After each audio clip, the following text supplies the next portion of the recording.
Welcome back. This is part 2 of Kotter's model of change process, a continuation from the previous video on a framework of major issues.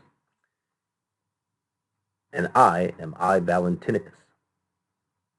So to continue, we left off with the essential strategies, barriers of change regarding human resources. So now let's take a quick look at structural frame B, structural components, and the barriers of change that prevent us from changing structures, such as systems. So, for example, when we encounter a new system, we may feel chaotic, confusion, loss of direction, clarity, instability. And remember, these are just general. There are more potential barriers that could prevent us from taking on structural changes. You know, if you ever learned a new system, again, if you're learning how to use a learning management tool, that's a system. And of course, many of us, if you ever done it before, definitely have experienced chaos, confusion, and loss of direction when playing around with those tools.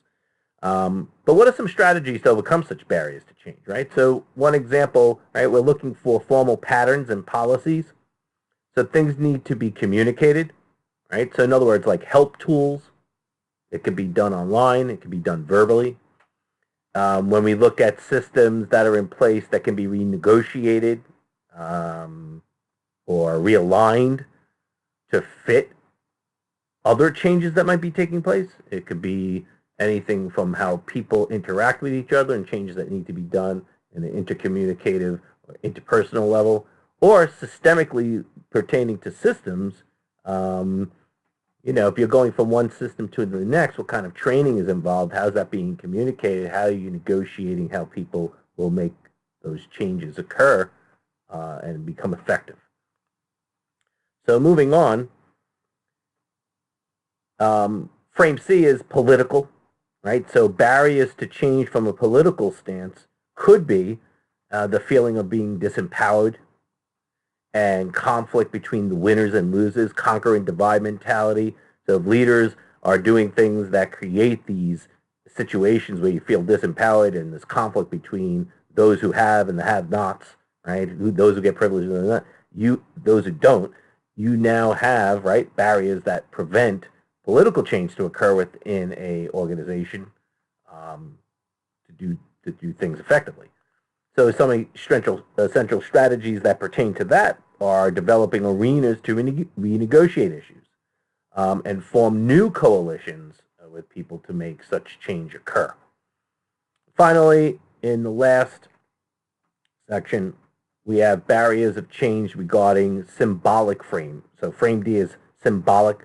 Barriers of change such as when we cling to the past, oh, this is the way it was, why things change, right? Loss of meaning and purpose, right? We feel that we've been left out of the big picture, right? They forgot about us, you know.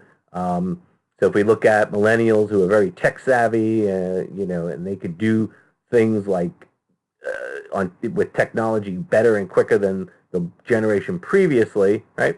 The generation from the previous past, like Generation Xers, you know, we cling to the past. I'm one. And, you know, we feel like we've lost something because we can't keep up with what's changing. So what are some strategies to change that? Well, we got more in the past, get rid of it, right? Look towards the future and try to celebrate it in some capacity and create the transitions that are necessary, as maybe perhaps as rituals, to embark upon that journey to get there. So this is the big picture all highlighted.